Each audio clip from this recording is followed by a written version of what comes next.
രാജകുമാരി ഗ്രാമപഞ്ചായത്ത് അംഗമടക്കം രണ്ടുപേർ ആനയിറങ്ങൽ ജലാശയത്തിൽ മുങ്ങിമരിച്ച സംഭവത്തിൽ ദുരൂഹതയാരോപിച്ച് കുടുംബവും പൊതുപ്രവർത്തകരും രംഗത്ത്. ഒപ്പമുണ്ടായിരുന്ന സുഹൃത്തുക്കളുടെ മൊഴിയിലുണ്ടായ വൈരുദ്ധ്യമാണ് സംശയത്തിനിടയാക്കിയത്.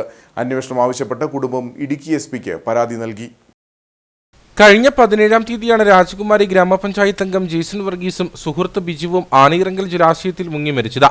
മരിച്ച ഇവർക്കൊപ്പം സുഹൃത്തുക്കളായ 2 പേർ കൂടി ആനയിറങ്കൽ ജലാശയത്തിലെത്തിയിരുന്നു.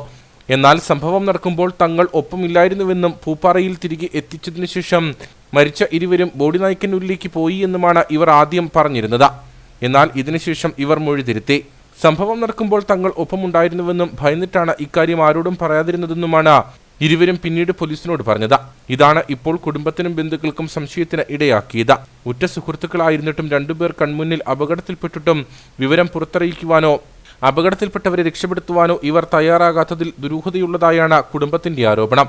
ഇത് ചൂണ്ടിക്കാട്ടിയാണ് ഇപ്പോൾ ഇടുക്കി എസ്.പിക്ക് പരാതി നൽകിയിരിക്കുന്നത്. അതിനോടൊപ്പം ഉണ്ടായിരുന്ന 2 പേരും മൊഴി മാറ്റി പറഞ്ഞതിന്റെ അടിസ്ഥാനത്തിൽ അവരുടെ മൊഴിയിലെ വൈരുദ്ധ്യം കാരണമാണ് ഇപ്പോൾ എസ്.പിക്ക് നേരിട്ട് പരാതി കൊടുക്കുവാനായിട്ട് കാരണമായിരിക്കുന്നത്. ഇന്ന് പോയി മോളക്കുടിയിലെ ബീച്ചേന്റെ പേരിൽ ഭാര്യയും മകളും നേരിട്ട് മൊഴി കൊടുക്കുകയും പരാതിപ്പെടുകയും അത് മൂന്നാർ DSPക്ക് അന്വേഷണ ചുമതല ഏൽപ്പിക്കുകയും ചെയ്തിട്ടുണ്ട്.